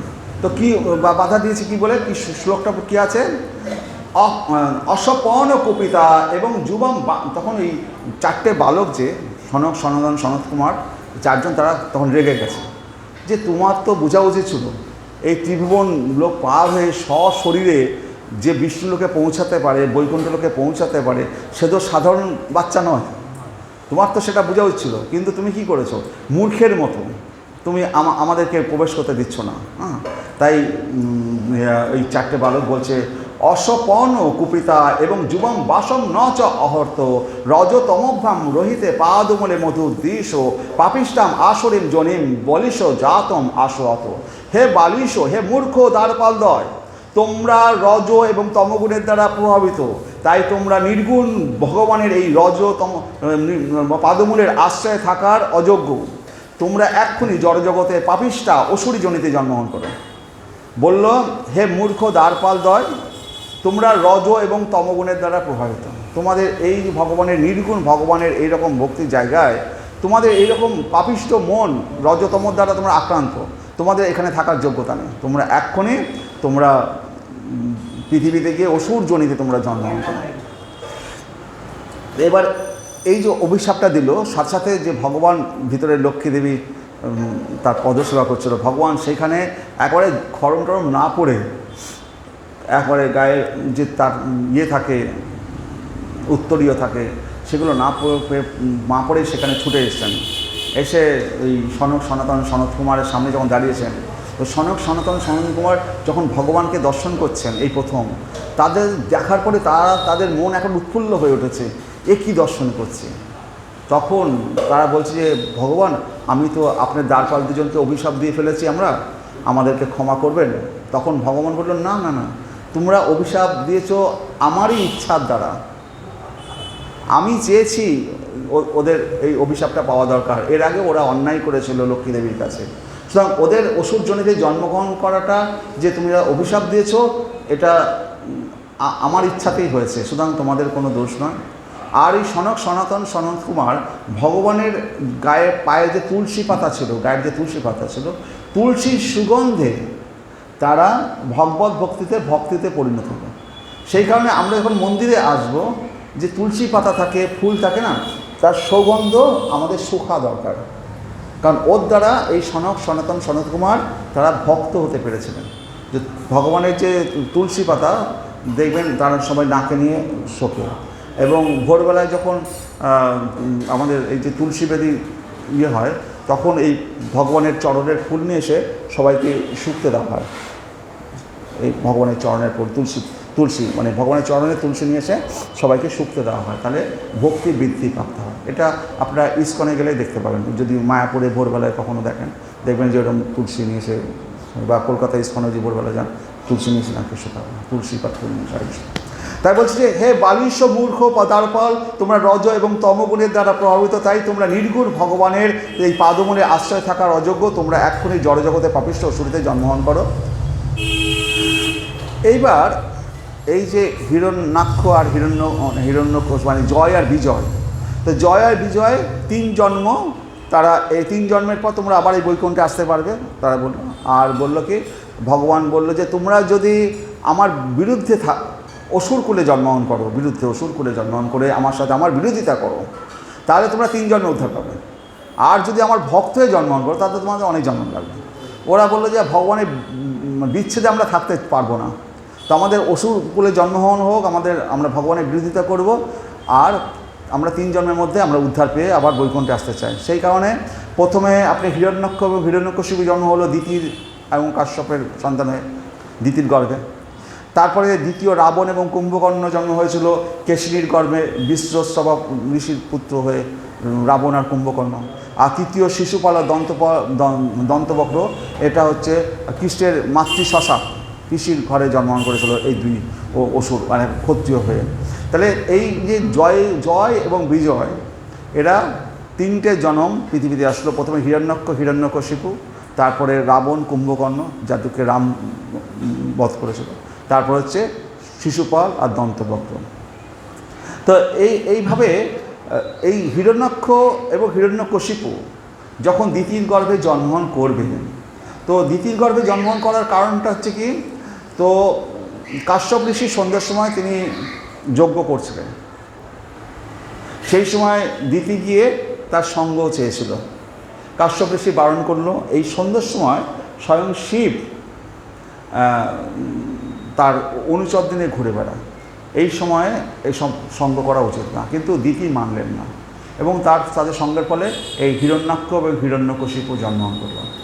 তখন কাশ্যপ ঋষি দিতি তখন তারপরে যখন তার জ্ঞান এসছে তখন দিতি তখন অনেক কান্নাকাটি করলেন যে কাশ্যপ মুনির কাছে যে আমার ভুল হয়ে গেছে, আমার ক্ষমা করো। বলল যে এই হিরণ্যাক্ষ হিরণ্যকশিপু যে জন্মগ্রহণ করেছে এদের যে ছেলে হবে হিরণ্যকশিপুর ছেলে প্রহ্লাদ মহারাজ, প্রহ্লাদ বলে, এবং সে ভগবত ভক্ত হবে, তার দ্বারা তোমরা সকলে উদ্ধার পাবে।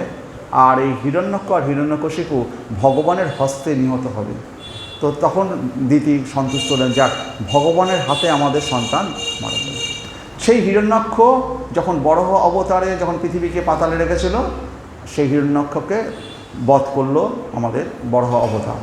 এবার হিরণ্যাক্ষ বা হিরণ্যকশিপুর মধ্যে কে বড় আর কে ছোট?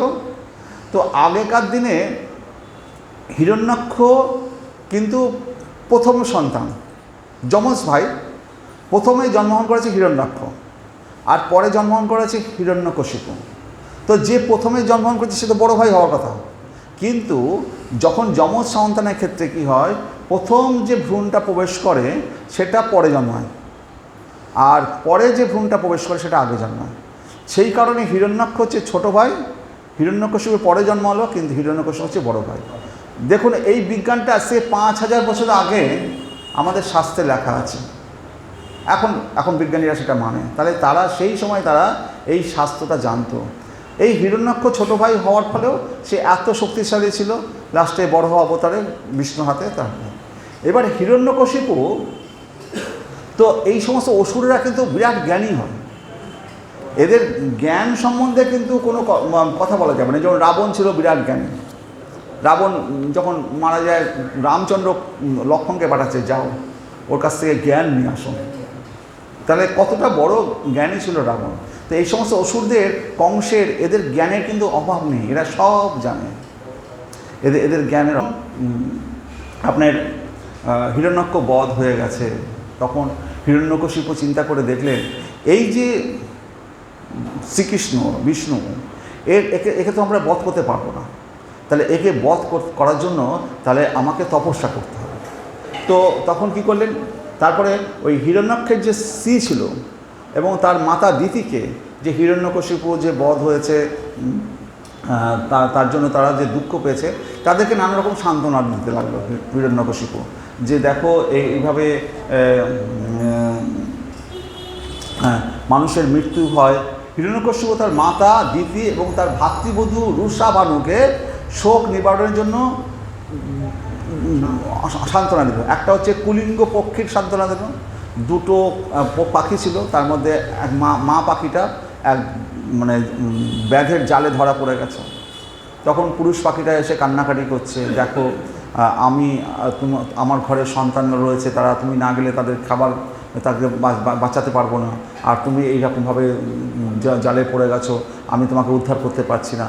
এই প্রাকৃতিক জগতে যে কোনো সময় মানুষের বিপদ আসতে পারে এবং এইভাবে হতে পারে। তারপরে আরেকটা কথা বললো, উশিনর নামক এক রাজা ছিল, সেই রাজা সুযোগ্য বলে এক রাজা ছিল, সে বিরাট শক্তিশালী ছিল, যুদ্ধ করতে গিয়ে সে মারা গেল। তখন তার রানীরা তাকে নিয়ে কান্নাকাটি করছে। তখন যমরাজ বালক হয়ে এসে তাদেরকে দেখালো, জ্ঞান দিল, হে ভারত, সমস্ত সৃষ্ট জীব উৎপন্ন হওয়ার আগে আমরা যখন এই পৃথিবীতে এসেছি, আমরা কোথায় ছিলাম?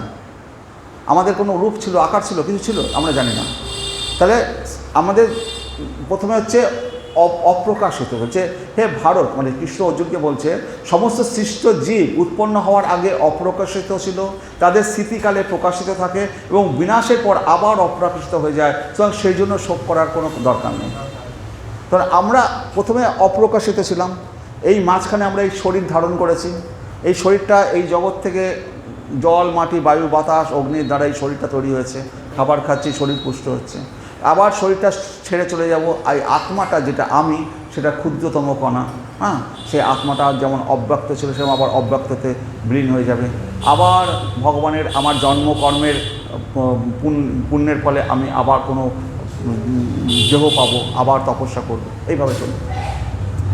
তাহলে এই যে আকাশ তো সূক্ষ্ম, প্রথমে আকাশ, তারপরে তার থেকে হলো বায়ু, বায়ুর দ্বারা আমরা স্পর্শ পেলাম, তারপরে হলো বায়ু থেকে অগ্নি প্রকাশ পেলো, অগ্নির দ্বারা রূপকে দেখতে পেলাম, আলো লাল রঙের অগ্নি।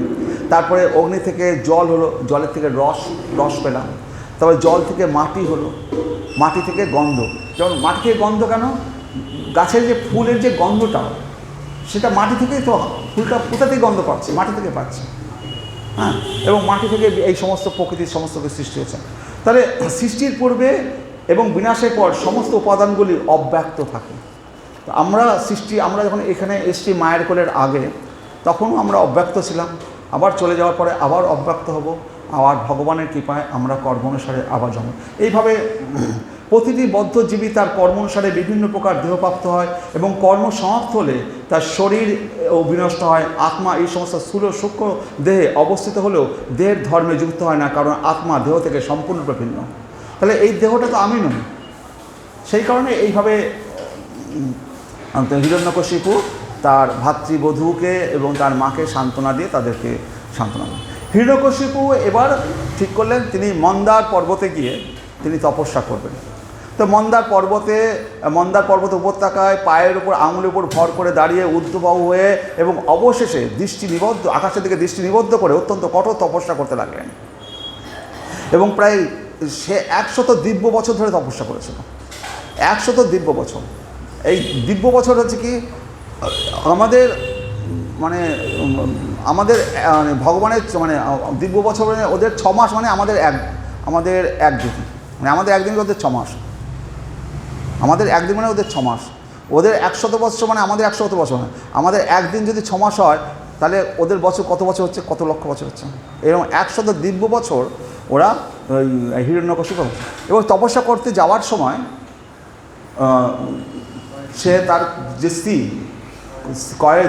কয়েদুর গর্ভে তার সন্তানের বীজ রেখে গিয়েছিল।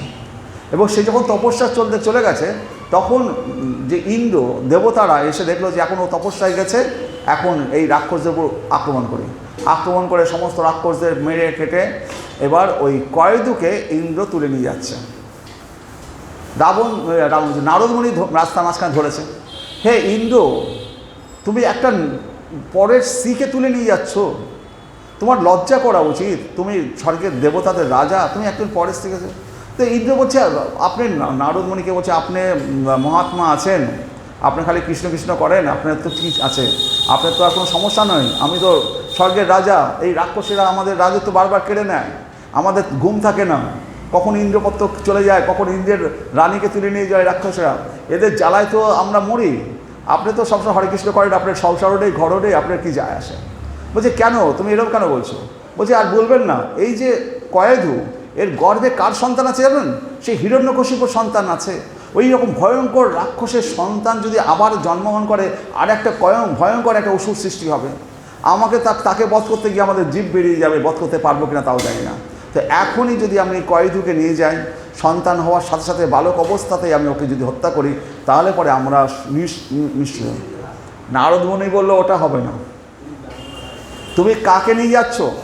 আর এর গর্ভে যে সন্তান আছে সে পরম মহাভাগবত, এ ভগবানের পরম ভক্ত, একে তুমি হত্যা করতে পারবে না, তুমি একে আমার কাছে দিয়ে যাও। ইন্দ্র যখন শুনলো, তখন ইন্দ্র এবং সমস্ত দেবতা কয়েদুকে পরিক্রমা করে মা জ্ঞানে প্রণাম করে তারা স্বর্গে চলে গেল, কয়েদুকে নারদের কাছে দিয়ে গেল। নারদ তখন ওই কয়েদুকে তার আশ্রমে নিয়ে এসে পালন করতে লাগলেন, এবং প্রতিদিন তাকে শ্রীমদ্ ভাগবত পাঠ শ্রবণ করাতে লাগলেন। আর কয়েদুর গর্ভের মধ্যে কে আছে? প্রহ্লাদ মহারাজ। সে নারদমুনি সেই মায়ের গর্ভেই সমস্ত জ্ঞানে সে পরিপূর্ণ হল। সেই কারণে এখন তো লোকে জানতে চায় না, মায়েরা যখন গর্ভবতী হয় তখন তাদের এই সমস্ত ভগবানের বইপত্র পড়া উচিত, ভাগবত কথা, তাদের এই সমস্ত সিনেমায় ধুমধারাক্কা, মারামারি, কাটাকাটি এইসব দেখা উচিত না। কারণ এইসব যত দেখবে, সন্তান বেরিয়েই মারামারি কাটাকাটি করতে থাকবে, এবং যা হচ্ছে।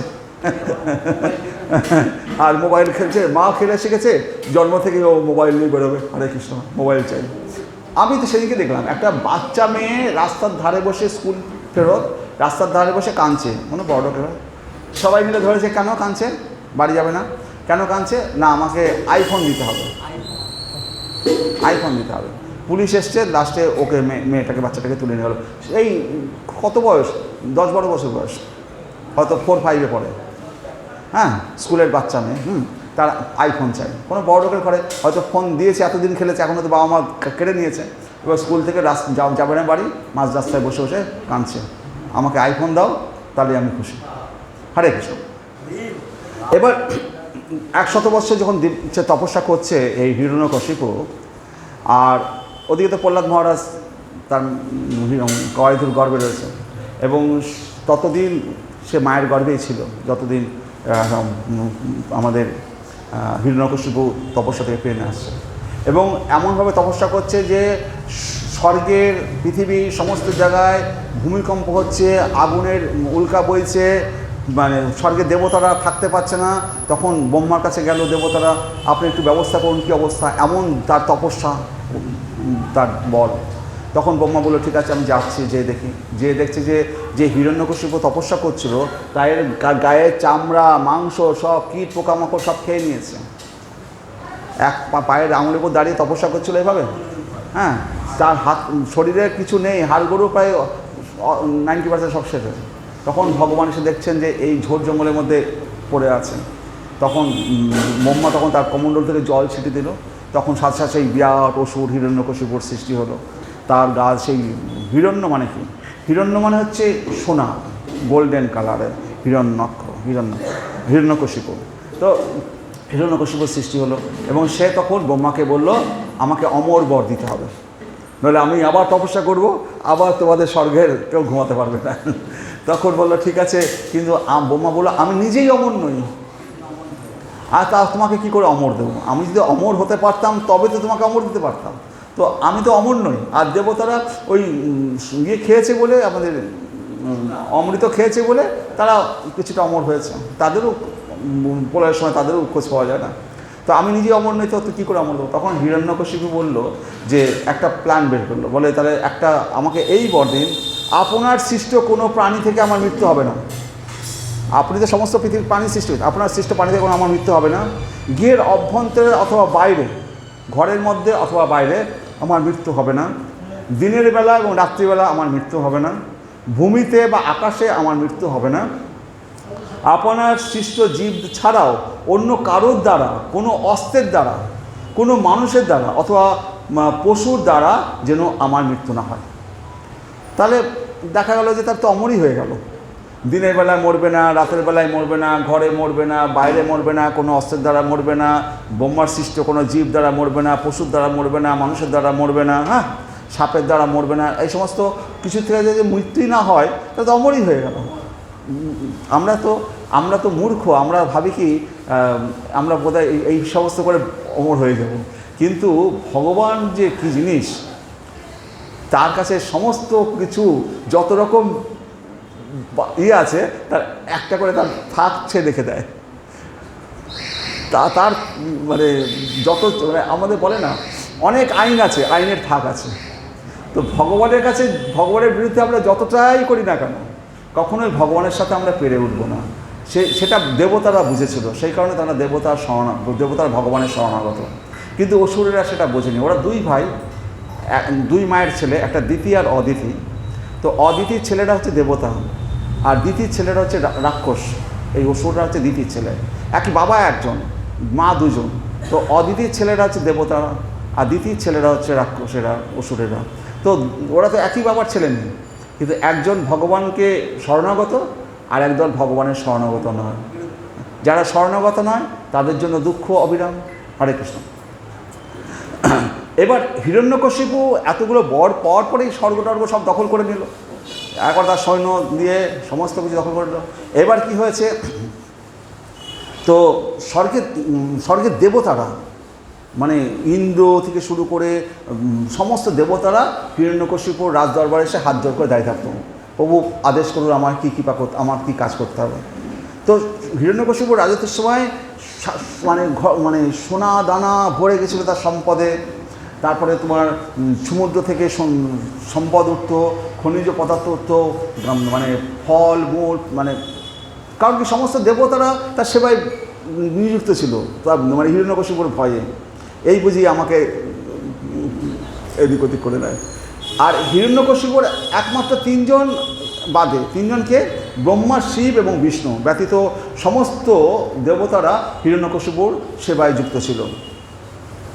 এবার হিরণ্যকশিপুর সন্তান প্রহ্লাদ যখন 5 বছর বয়স হলো, তখন শুক্রাচার্যের যে 2 পুত্র ষণ্ড আর অমর্কের কাছে তাকে শিক্ষা দিতে পাঠানো হলো। তো শিক্ষা প্রহ্লাদ মহারাজ তাদের কাছে শিক্ষা নিচ্ছে, বাচ্চা ছেলে। শিক্ষা নেওয়ার পরে বাড়িতে এসছে, 6 মাস বাদে 1 বছর বাদে বাড়িতে আসে ছেলে না, বাড়িতে এসছে। মা চান টান করে ভালো করে সাজিয়ে গুজিয়ে বাবার কাছে পাঠিয়েছে। হিরণ্যকশিপু নিজের সন্তানকে খুব ভালোবাসে। আস্তে করে, বাবা এসো, কোলে বসো, বাবা তুমি যে এত শিখলে, কি শিখলে আমাকে একটু বলো। বলছে, হে বৎস, তোমার শিক্ষকদের কাছে তুমি যে সমস্ত বিষয় পাঠ করেছো, তার মধ্যে কোন বিষয়টি তুমি শ্রেষ্ঠ বলে মনে করো? তুমি ভাবছিস তো ও তো অসুর, হিরণ্যকশিপু সারা ব্রহ্মাণ্ডে সে রাজা, তার সন্তানকে আদর করে কোলে বসিয়েছে, পরবর্তী সন্তান এই প্রহ্লাদ হবে রাজা। তো তাকে জিজ্ঞাসা করছে, হে বৎস, তোমার শিক্ষকদের কাছে তুমি যে সমস্ত বিষয় পাঠ করেছো, তার মধ্যে কোন বিষয়টি তুমি শ্রেষ্ঠ বলে মনে করো?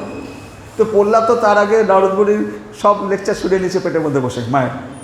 তখন প্রহ্লাদ মহারাজ বলছে, তৎসাধু মন্যে অসুর বৎস দেহিনাম সদা সমুদ্বিগ্ন ধিয়াম অসৎ গৃহাৎ হিত্তা আত্মপাতম গৃহম অন্ধকূপম বনম গত যৎ হরিম আশ্রয়তে। হে অসুর শ্রেষ্ঠ দত্তরাজ, আমার গুরুদেবের কাছে আমি জেনেছি যে যারা তাদের অনিত্য দেহকে কেন্দ্র করে গৃহব্রতের তৎসাধু মন্যে অসুর বৎস দেহিনাম গৃহব্রতের জীবনযাপন করে, যারা অনিত্য দেহকে এই অনিত্য দেহকে কেন্দ্র করে গৃহব্রতের জীবনযাপন করে, মানে ভোগের জীবনযাপন করে, তারা জল শূন্য অন্ধকূপে অবশ্যই দুঃখ দুর্দশা ভোগ করে কেবল উদ্বেগ প্রাপ্ত হয়। জল শূন্য অন্ধকূপ, কূপের মধ্যে তো পড়বে, সেখানে জলও থাকবে না, অন্ধকূপের মধ্যে পড়বে এবং সেখানে দুঃখ দুর্দশা ভোগ করবে। মানুষের কর্তব্য সেই পরিস্থিতি পরিত্যাগ করে, মানুষের কর্তব্য কি? এই পরিস্থিতি পরিত্যাগ করে বনে গমন করা, বিশেষ করে বৃন্দাবনে, এবং সেখানে কৃষ্ণ ভাবনামৃতের পন্থা অবলম্বন করে পরমেশ্বর ভগবানের শ্রী পাদপদ্মে আশ্রয় গ্রহণ করা। এত বড় কথা প্রহ্লাদ এই বাচ্চা ছেলে বলছে যে এই দেহকে যারা মানে করেছেন, দেহকে, এই অনিত্য দেহকে যারা মনে করেছে এই দেহটাই আমার সর্বস্ব এবং সুখ ঐশ্বর্য ভোগের দ্বারা দেহকে নিয়ে তারা রয়েছে, তারা অন্ধকূপে, জলশূন্য অন্ধকূপে পতিত হবে এবং দুঃখ দুর্দশা ভোগ করবে। তাই মানুষের কর্তব্য হচ্ছে, জীবের কর্তব্য হচ্ছে, মানুষের কর্তব্য বৃন্দাবনে গিয়ে বনে গমন করা, সেখানে গিয়ে পরমেশ্বর ভগবানের সেই পাদপদ্মের আশ্রয় গ্রহণ করা। হরে কৃষ্ণ তো আমরা বলছি, এবার বাবার বলে কী অবস্থা বুঝুন।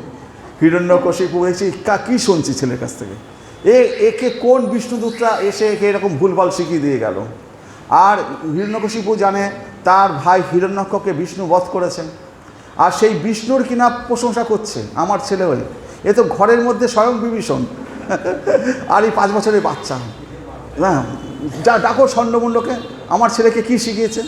হ্যাঁ, স্বর্ণমুণ্ড এসে বলছে, আমরা তো এসব কিছু শেখাই নেই, হ্যাঁ আপনার কিছু ভুল টুল হয়েছে বোধহয়। না, নিশ্চয়ই তাহলে কোনো বিষ্ণু দূতেরা এসে গোপনে এসে এদেরকে শিক্ষা দিচ্ছে। তুমি চারদিকে একবার পাহারা বসাও, ছেলেকে নিয়ে যাও, ভালো করে আরও শেখাও। তাহলে হিরণ্য মানে হচ্ছে স্বর্ণ, আর কশিপু মানে শব্দটি অর্থ হচ্ছে কোমল সজ্জা। যারা এই ভোগ, হিরণ্যকশিপু মানে যিনি ভোগ বিলাসে মত্ত, তিনি হচ্ছে হিরণ্যকশিপু। আর প্রহ্লাদ মানে হচ্ছে যিনি ব্রহ্ম উপলব্ধির ফলে আনন্দময়। প্রহ্লাদ মানে যিনি ব্রহ্ম উপলব্ধির ফলে আনন্দময়, ব্রহ্মভূত পোষণ আত্মা, মানে ব্রহ্মভূত পোষণ, প্রহ্লাদ মানে পোষণ আত্মা, যিনি সর্বদা আনন্দময়। তাহলে দু রকম, একজন হচ্ছে ভোগের আর একজন ভগবানের পরম ভক্ত। আবার প্রহ্লাদকে পাঠিয়ে দেওয়া হয়েছে তাদের গুরুগৃহে, বেশ ভালো মতো করে আবার শিক্ষা টিক্ষা নিয়ে আবার 6 মাস 1 বছর বাদে বাড়ি এসছে। মা আবার ছেলেকে সাজিয়ে গুজিয়ে দিয়ে বাবার কাছে পাঠিয়েছে। হিরণ্যকশিপু তাকে আবার কোলে করে নিয়েছে। বাবা এবার বলো তুমি কি শিক্ষা লাভ করলে, আমাকে বলো।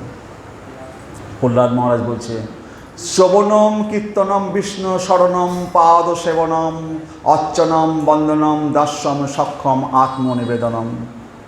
প্রহ্লাদ মহারাজ বলছেন যে ভগবানের দিব্য নাম, রূপ, গুণ, পরিকর, লীলাসমূহ শ্রবণ এবং কীর্তন, তাদের স্মরণ, ভগবানের অর্চনা, ভগবানের বন্দনা, তার দাস হওয়া, ভগবানকে প্রিয়তম বন্ধু বলে মনে করা এবং ভগবানের কাছে সর্বস্ব সমর্পণ করা, অর্থাৎ কায় মনোবাক্যে তার সেবা করা, এগুলি শুদ্ধ ভক্তির 9টি পন্থা। যিনি এই নবদা ভক্তির দ্বারা শ্রীকৃষ্ণের সেবায় তার জীবন অর্পণ করেছেন, তিনিই সর্বশ্রেষ্ঠ বিদ্বান, কারণ তিনি পূর্ণ জ্ঞান প্রাপ্ত হয়েছেন। হিরণ্যকশিপু অবাক। আমি প্রশ্ন করছি, ভাবছি আমার ছেলে আমাদের অসুরদের বিদ্যা শিখবে, সে কিনা এই সব শ্রবণম, কীর্তনম, বিষ্ণু শরণম, পাদ সেবনম, অর্চনম, বন্দনম, দাস্যম, সক্ষম, আত্মনিবেদনম, এই সমস্ত নবদা ভক্তির কথা বলছেন। শ্রবণমকে সুখদেব গোস্বামী যখন ভাগবত পাঠ করাচ্ছে, তখন কে শ্রবণ করছে? পরীক্ষিত মহারাজ। তো শ্রবণের মাধ্যমে পরীক্ষিত মহারাজ উদ্ধার পেয়েছেন। কীর্তন কে করেছিল? সুখদেব গোস্বামী। কীর্তনের দ্বারা সুখদেব গোস্বামী উদ্ধার পেয়েছে। শ্রবণম, কীর্তনম, তারপরে হচ্ছে পাদ সেবনম। পাদ সেবন কে করেছে? লক্ষ্মী দেবী। তার দ্বারা সে ভগবত ভক্তি পেয়েছে। অর্চনম, পৃথু মহারাজ অর্চনা করেছিল। তারপরে বন্দনম, অক্রুর বন্দনা করেছিল। দাস্যম, হনুমান রামচন্দ্রের দাস্য করেছেন। আর সক্ষম, অর্জুন সুবল সখা ভগবানের সাথে বৃন্দাবনে মাঠে মাঠে সক্ষমভাবে ভগবানের সেবা করেছে। আর আত্মনিবেদনম হচ্ছে বলি মহারাজ নিজের মাথাটা পর্যন্ত সে ভগবানের চরণের তলায় দিয়ে দিয়েছিল, আত্মনিবেদন। এই নবদা ভক্তি, শ্রবণম, কীর্তনম, স্মরণম, পাদ সেবনম, অর্চনম, বন্দনম, দাস্যম, সক্ষম, আত্মনিবেদনম। তো এই নবদা ভক্তি যদি কেউ করে, তাহলে শ্রীকৃষ্ণের সেবায় তার জীবন অর্পণ করেছেন, তিনিই সর্বশ্রেষ্ঠ বিদ্বান, কারণ তিনি পূর্ণ জ্ঞান প্রাপ্ত হয়েছেন। এটা শুনে তো হিরণ্যকশিপু একবারে ছেলেকে কোল থেকে ছুঁড়ে ফেলে দিয়েছে। কাকে বলছে? কাকে কোলে নিয়েছি? যদি হিরণ্যকশিপু বলছে, যদি গায়ে যদি একটা হাতে যদি ঘা পসরা হয়, যদি সেটা ক্যান্সার হয়, তাহলে সে অঙ্গটা কেটেই বাদ দেওয়া উচিত। ও আমার পুত্র, কিন্তু হলে কি হবে? ও আমার শত্রু, যে সে বিষ্ণুর ভক্ত, সুতরাং একে হত্যা করা উচিত। তখন তো ষণ্ড আর অমরকে ডেকে পাঠালো তার গুরু ভাইকে। তারা এসে বললো যে, হিরণ্যকশিপুকে বললো যে, মহারাজ আপনি এতটা কষ্ট পাবেন না, বাচ্চা ছেলে উল্টোপাল্টা বলছে, আমরা আবার নিয়ে যাচ্ছে একে ভালো করে শিক্ষা টিক্ষা দেবো, আর একটু অপেক্ষা করুন, আমার পিতা যে শুক্রাচার্য তিনি আসুক, তিনি আসলে আমরা একে ঠিক ব্যবস্থা করে নেব, আপনারা তো চিন্তা করবেন না। এবার এই প্রহ্লাদ মহারাজকে আবার নিয়ে গেছে শিক্ষা নিতে। সেখানে কি করেছে? প্রহ্লাদ মহারাজের যারা অসুর সব বালকেরা ছিল ভক্ত, মানে তার সাথে পড়াশোনা করতে এসেছিলো স্বর্ণমণ্ডলের কাছে, তাদেরকে এবার ভক্ত বানিয়ে ফেলেছে। তাদেরকে বলছে যে, কৌমার আচরে প্রাজ্ঞ ধর্মান ভগবতা নিহ দুর্লভ মানুষম জন্ম তৎ অপি অধ্রুবম অর্থদম। প্রাজ্ঞ ব্যক্তি বাল্যকাল থেকেই অন্য সমস্ত প্রয়াস ত্যাগ করে ভাগবত ধর্ম অনুষ্ঠান করেন। মনুষ্য জন্ম অত্যন্ত দুর্লভ এবং অন্যান্য শরীরের মতো অনিত্য হলেও তা অত্যন্ত অর্থপূর্ণ, কারণ মনুষ্য জীবনে ভগবানের সেবা সম্পাদন করা সম্ভব। নিষ্ঠাপূর্বক কিঞ্চিত মাত্র ভগবত ভক্তির অনুষ্ঠান করলেও মানুষ পূর্ণ সিদ্ধি লাভ করতে পারে। বলছি, যারা জ্ঞানী ব্যক্তি তাদের বাল্যকাল থেকেই এই ভগবত ভক্তিতে আসা দরকার। বাল্যকাল থেকে কৌমার আচরে প্রাজ্ঞ ব্যক্তি, জ্ঞানী ব্যক্তিদের বাল্যকাল থেকেই আসা উচিত। আপনি এখন কি হয়েছে, আমি রিটায়ার করব, তারপরে গীতা নিয়ে বসবো, আগে আমার এখন কর্ম, এখন আমি ওইসব গীতা, এখনকার বয়স হয়েছে নাকি? হ্যাঁ, এখন আমি তো এখনও আমার বয়স হোক, শেষ বয়সে ভগবানের নাম করবো, মন্দিরে টন্দিরে যাবো, সুতরাং তাদের বয়স হয়নি। কিন্তু প্রহ্লাদ মহারাজ বলছেন যে কৌমার বাল্যকাল থেকেই এই আচরণ করা উচিত, ভগবত ভক্তি আচরণ করা উচিত। তাহলে কী হবে? আর এই মনুষ্য জন্ম অত্যন্ত দুর্লভ এবং অন্যান্য শরীরের মতো অনিত্য হলেও তা অত্যন্ত অর্থপূর্ণ। অন্যান্য শরীর যদি এই পশু জীবন পায়, সেই জীবনে ভগবত ভক্তি করা যায় না। একমাত্র মনুষ্য জীবনে ভগবানের সেবা সম্পাদন করা সম্ভব। আর নিষ্ঠাপূর্বক যদি কিঞ্চিত মাত্র ভগবত ভক্তি করা যায়, আমরা যে নিষ্ঠা করে কিঞ্চিত মাত্র ভগবানের কাছে গিয়ে বলতে পারি, ভগবান আমার অপরাধ তুমি ক্ষমা করো, আমি তোমার শরণাগত হয়েছি, এতদিন কি করেছি আমি জানি না, হ্যাঁ তুমি আমাকে গ্রহণ করো, পুরোপুরি স্যারেন্ডার যদি করতে পারি, কিঞ্চিত মাত্র ভগবত ভক্তি করতে পারি, তাতেও কিন্তু মানুষ পূর্ণ সিদ্ধি লাভ করতে পারে। শুধু শরণাগত হতে হবে 100%। ভগবানের স্যারেন্ডার, আমি তোমার পায়ে পড়ে গেছি, বাঁচাও, মরো, তোমার তোমার করো, আমি আগে কি করেছি না করেছি, অনেক ভুল ত্রুটি করেছি, আমি তোমার শরণাগত, তুমি তুমি আমাকে যা করার করো। তো এই কিঞ্চিত শরণাগতি যদি আমরা করি তাহলেও এই মনুষ্য জীবনে ভক্তির আমরা ঊর্ধ্বস্তরে দিতে পারি। তো আবার প্রহ্লাদ মহারাজ ষণ্ড দেখছি যে আরে আমার যে অসুর বালকেরা ছিল সমস্ত শিক্ষার্থী সবাইকে তো প্রহ্লাদ এইভাবে ভগবত ভক্তিতে সবাইকে একবারে ভক্ত করে তুলছে। আবার এবার হিরণ্যকশিপু হুকুম দিল একে এবার বধ করো। এবার তাকে ত্রিশূল দিয়ে তরবারি দিয়ে কত রকমভাবে বধ করার চেষ্টা করলো। হাতির পায়ের তলায়, মত্ত হাতির পায়ের তলায় ফেলে দিচ্ছে, সাপের মুখের মধ্যে তাকে অনেক সাপের মধ্যে তাকে ফেলে দেওয়া হচ্ছে, সাপগুলো তাকে কামড়াচ্ছে না। পাহাড় থেকে ফেলে দেওয়া হচ্ছে, হ্যাঁ, আগুনের মধ্যে ছুঁড়ে ফেলে দেওয়া হচ্ছে, কিন্তু প্রহ্লাদ মহারাজ 2 হাত জোর করে সে শুধু বিষ্ণুর স্মরণ করে যাচ্ছে, ভগবানের স্মরণ করে যাচ্ছে। এই যে ভগবত ভক্তি, একটা 5 বছরের বালক সে শুধু ভগবানকে স্মরণ করে যাচ্ছে। তারা হত্যা করছে, কী করছে, ভগবান তাকে রক্ষা করছে সবসময়। তো এইটা কিন্তু চারটিখানি ব্যাপার না, এটা চৈতন্য মহাপ্রভু এইটাই সবচেয়ে দেখেছে যে কীরকম সমস্ত বিপদ আসছে, কিন্তু সে 2 হাত জোর করে শুধু ভগবানের কথা স্মরণ করছে, আর কিছু দরকার নেই। তা আমাদেরও এইটাই, আমরা এই মায়ের জগতে প্রবেশ করেছি, এখানে অনবরত বিপদ। এখানে যদি আমরা ভগবানের শরণাগত না হই তাহলে পরে আমাদের বিপদ থেকে উদ্ধার করার কেউ নেই, কেউ রক্ষা করবে না। হরে কৃষ্ণ। তখন আমাদের যে হিরণ্যকশিপু তখন রেগে গিয়ে বলল যে তুই বল, আমি হচ্ছি এই ব্রহ্মাণ্ডের অধিপতি, তুই কার এত ভক্ত হয়েছিস যে তুই এইভাবে বিষ্ণু বিয়ে করছিস, তোকে কে রক্ষা করবে এখন? হ্যাঁ, আর তুই বলছিস যে এই বিষ্ণু মানে সর্বত্র আছে, সে তোকে রক্ষা করবে। সর্বত্র বলতে কি, আমার এই যে খাম্বা এর মধ্যে কি তোর বিষ্ণু অবস্থান করছে? তোর বিষ্ণুকে এই খাম্বার মধ্যেও অবস্থান করছে? তখন প্রহ্লাদ মহারাজ বলছে হ্যাঁ, আমার যে বিষ্ণু, হ্যাঁ ভগবান, তিনি সর্বত্র রয়েছেন, তোমার মধ্যেও রয়েছে, আমার মধ্যেও রয়েছে, এই খাম্বার মধ্যেও রয়েছে। তখন হিরণ্যকশিপু বলে এই খাম্বার মধ্যে যখন আছে, আমি এই খাম্বারটাকেই ভেঙে ফেলবো, দেখি তোর ভগবান কোথায় আছে। ভগবান ওই খাম্বার মধ্যে ছিলেন না, কিন্তু ভক্ত বলেছে খাম্বার মধ্যে আছে, ভক্ত বলেছে। সেই কারণে আমি আজ থেকে 10 বছর আগে বলেছিলাম, যদি ভারতবর্ষে সেই রকম পরম ভক্ত প্রহ্লাদের মতো যদি একজন ভক্ত শুধু বলে ভগবান আসবে, ভগবান আসবে, সেরকম ভক্ত হওয়া চাই। ভক্তের কথা ভগবান ফেলতে পারে না। যেমন অদ্বৈত প্রভু মহাপ্রভুকে নিয়ে এসেছিলেন, তো সেরকম অদ্বৈত প্রভুর মতো বলিষ্ঠ ভক্ত হওয়া চাই, যার মুখের কথায় ভগবান তিনি ধরাধামে আসতে বাধ্য। ভক্তের কথা তিনি মানেন না, যে কারণে কৃষ্ণ অর্জুনকে বলছে, হে অর্জুন, তুমি ঘোষণা করে দাও যারা আমার ভক্ত তাদের কখনোই পতন হবে না। তো নিজে বলছেন না কেন? বলে ভগবান কখনো কখনো নিজের কথা অমান্য করতে পারে, কখনো কখনো প্রয়োজন হলে পরে কুরুক্ষেত্রের যুদ্ধে একবার রথের চাকা তুলে যুদ্ধ করতে পারে, যে বলেছিলেন করে ওদের অস্ত্র ধারণ করবো না। ভগবান তার ভক্তের জন্য যা খুশি তাই করতে পারে, কিন্তু ভক্ত যদি কিছু বলে সেটা ভগবান মানতে বাধ্য।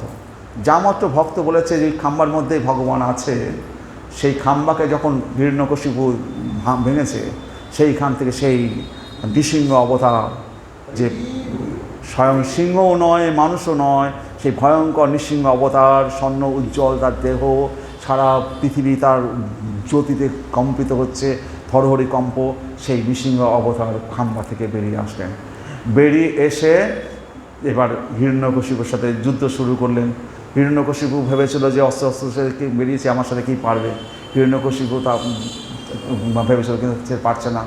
লাস্টে হিরণ্যকশিপুকে ধরলেন এই নৃসিংহদেব, ধরে একবারে কোলের উপর বসালেন, ঘরেও নয় বাইরেও নয়, চৌকাঠে। যে কারণে সন্ধ্যার সময় মায়েরা আমাদের ছোটোবেলায় দেখতাম, সন্ধ্যার সময় আমাদের চৌকাঠে বসতে দিত না, এই কেউ সন্ধ্যার সময় চৌকাঠে বসবে না। হ্যাঁ, তো সন্ধ্যার সময় আমাদের সেই সন্ধ্যার সময় দিনেও নয় রাতেও নয়, মাটিতেও নয় আকাশেও নয়, কোলের উপর রেখে, কোনো অস্ত্র নয়, সে পশুও নয় মানুষও নয়, সেই নৃসিংহ অবতার রূপ ধারণ করে কোনো অস্ত্র ছাড়া নখের দ্বারা তার নৃসিংহ আমাদের নৃসিংহদেব হিরণ্যকশিপুর সমস্ত অন্দর একবারে চিরে ফেলে তাকে হত্যা করলেন।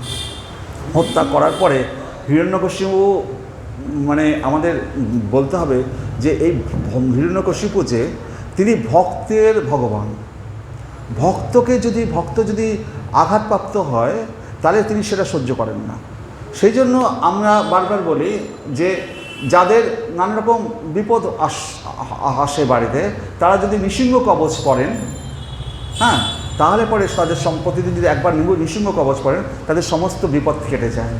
সমস্ত বিপদ, সে মামলা মোকদ্দমা থেকে শুরু করে যা খুশি হোক, হ্যাঁ, সমস্ত বিপদ তার থেকে উদ্ধার পায় যদি সে নৃসিংহ কবচ করতে পারে। তো হরে কৃষ্ণ। তো যাই হোক, প্রহ্লাদ মহারাজ এইবার নৃসিংহদেবের শরীর এত ক্রুদ্ধ হয়ে গেছে ওই হিরণ্যকশিপুকে বধ করার পর, তো সারা মানে ব্রহ্মাণ্ড কাঁপতে লাগছে তার ইয়েতে, রাগে তার অবস্থা এত। তখন দেবতারা দেখছে যে এখন একে শান্ত করবো কী করে। লক্ষ্মী দেবীদের বললেন, লক্ষ্মী দেবী তোমরা যাও, ও তো তোমার পতি হয়, তোমরা সামনে যাও, তাহলে পরে ওর রাগটা থামবে। লক্ষ্মী দেবী বলছে আমরা ওর সামনে যেতে পারবো না। লক্ষ্মী দেবীরা কেউ হিরণ্যকশিপুর সামনে আসতে পারছেন না। হয় তখন ব্রহ্মা এসে প্রহ্লাদকে বললেন, দেখো তোমার জন্যই তো হিরণ্যকশিপুর অবতার, তুমি যাও, তোমাকে রক্ষা করার জন্যই তো সে এসছে, তুমি এবার যাও গিয়ে। তখন প্রহ্লাদ গিয়ে যখন হিরণ্যকশিপুকে প্রণাম করছে, হ্যাঁ, বলছে যে আমি কিভাবে আপনার শরণ জপ করবো, আমি তো শিশু বাচ্চা ছেলে, হ্যাঁ, তো আপনি সমস্ত কিছু উদ্ধারকর্তা, আপনি কৃপা করুন। তখন ওই নৃসিংহদেব তো সিংহের রূপ ধারণ করেছেন। তো নৃসিংহদেব তখন ওর মাথায় হাত দিয়ে আদর করছে, তারপর কোলে তুলে নিয়েছে। সিংহ তার শিশুকে কি করে, জিভ দিয়ে চাটে। তো ওই নৃসিংহদেব ওই প্রহ্লাদের গায়ে জিভ দিয়ে চাটছে। সে তো নৃসিংহ অবতার নিয়েছে, সিংহের যা কাজ, সিংহ যেহেতু রূপ ধারণ করছে, জিভ দিয়ে প্রহ্লাদের গা চেটে সন্তানের মতো আদর করছে। এবং আস্তে আস্তে তার যে ক্রুদ্ধ রাগ সেটা আস্তে আস্তে স্থিমিত হয়ে গেল। এবং এই নৃসিংহদেবের যে কবচটা আমি লাস্টে পড়ে তারপরে আমরা শেষ করব। তো আর একটা কথা বলি, এই বইটা আমার সামনের মাসে মানে কোনো মধ্যে বেরোবে। এটা প্রায় 1000 শ্লোক আছে, এর মধ্যে নৃসিংহ কবচ থেকে শুরু করে সব কিছু আছে, আমার কাছ থেকেই পাবেন। আর এই বইটা এর মূল্য আছে 200 টাকা, কিন্তু এই 200 টাকাটা শুধু তাদের জন্যই লেখা আছে, অনেকে তো বাইরে থেকে নেবে, তাদের পোস্টাল চার্জ আছে, সেই জন্য বইটার নাম লেখা আছে 200 টাকা। কিন্তু ভগবত ভক্তির ক্ষেত্রে 1 পয়সাও লাভ করা উচিত না, ব্যবসা করা উচিত না। এই বইটা করতে আমার খরচা হচ্ছে পার বই 120 টাকা। আমি ওই 120 টাকাই নেব, 1 টাকাও বেশি নেব না। কারণ কি, ভগবানের কথা বলতে গিয়ে ভগবত ভক্তির কথা ব্যবসা করা চলবে না। যদি ব্যবসা করি কি হবে, 5-10 হাজার টাকা লাভ করে কি হবে, হ্যাঁ? ভগবান যদি দেয় অনেক দেবে, হ্যাঁ। তো এটা যেহেতু ভক্তদের জন্য করা হয়েছে, এটা সকলে সংগ্রহ করার চেষ্টা করবেন। আর মাত্র 120 টাকা মাত্র দাম, আর এটাই কস্টিং, মানে যা খরচা হয়েছে তার 1 পয়সা আমি বেশি নেব না, কারণ কি সেটা পাপ হবে। হরে কৃষ্ণ।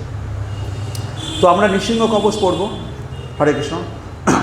তো আপনারা শ্রবণ করুন, এবং এই শ্রবণ করলে পরেও অনেক অনেক পুণ্যিক কাজ হবে। শ্রী নৃসিংহ কবচম শ্রী নারদ উবাচ ইন্দ্রাদিদেব বিন্দেশ তাতেশ্বর জগৎপথে মহাবিষ্ণু নৃসিংহস্য কবচং তুই মে প্রভু যস্য প্রফুটনাথ বিদ্যাং ত্রৈলোক্য বিজয়ী ভবেৎ। শ্রী ব্রহ্ম উবাচ শ্রীনু নারদ বক্ষামি পুত্র শ্রেষ্ঠ তপোধন কবচং নরসিংহস্য ত্রৈলোক্য বিজয়াভিধম যস্য প্রফুটনাথ বাগ্মী ত্রৈলোক্য বিজয়ী ভবেৎ। স্রষ্টা অহম জগতাম বৎস পটনাধারণাথ যত লক্ষ্মী জগৎ পাতি সংহত্যা চ মহেশ্বর পটনাধারণাথ দেব্যা ভূভস্য দিগীশ্বরা ব্রহ্মমন্ত্রময়ং বক্ষে ভূতাদিবি নিবারকম যস্য প্রসাদাৎ দুর্বা শাস্ত্রৈলোক্য বিজয়ী মণি পটনাধারণাথ যস্য শাস্তা ক্রোধভেরজ ত্রৈলোক্য বিজয়শাস্য কবচস্য প্রজাপতি, ঋষি ছন্দস্য গায়ত্রী নৃসিংহ দেবতা বিভু, খোং বীজং মে শির পাতু চন্দ্রবর্ণ মহামনু, উগ্রং বীরং মহাবিষ্ণুং জ্বলন্তং সর্বতমুখম, নৃসিংহং ভীষণম ভদ্রং মৃত্যু মৃত্যু নমাম্যহম, দাদৃশং দক্ষর মন্ত্র মন্ত্র রাজ সুরুদ্রম, কণ্ঠং পাতু ধ্রুবং খং হৃদ ভগবতে চক্ষুষি মম, নরসিংহায় চ জালামালিনে পাতু মস্তকম, দীপ্ত দংষ্ট্রায় চ তথাগ্নিনেত্রায় চ নাসিকাম, সর্বরক্ষজ্ঞায় সর্বভূত বিনাশানায় চ, সর্বজড় বিনাশায় দহ দহ পচদ্বয়ম, রক্ষ রক্ষ সর্বমন্ত্র সাহা পাতু মুখং মম, তারাদি রামচন্দ্রায় নমো পায়াদ গুদম মম, ক্লিং পায়াদ পানিযুগ্মঞ্চ তারং নমো পদং তত, নারায়ণ পাশ্চাঞ্চ আং হিং ক্লোং খোং চ হুং প, শরক্ষর কোটিং পাতু ওং নমো ভগবতে পদম, বাসুদেবায় চ পৃষ্ঠম ক্লিং কৃষ্ণায় উরুদ্বয়ম, ক্লিং কৃষ্ণায় সদা পাতু জাননী চ মনুত্তম, ক্লিং গ্লং ক্লিং শ্যামলাঙ্গায় নমো পায়াৎ পদদ্বয়ম, ক্রং নরসিংহায় ক্রঞ্চ সর্বাঙ্গং মে সদাবতু, ইতিতে কথিতং বৎস সর্বমন্ত্রজ্ঞ বিগ্রহম, তব স্নেহাখ্যাতম প্রবক্তব্যং ন কস্যচিৎ, গুরু পূজ্যাং বিধায়ত গিন্যাৎ কবচং তত, সর্বপুণ্যযুত ভূত্তা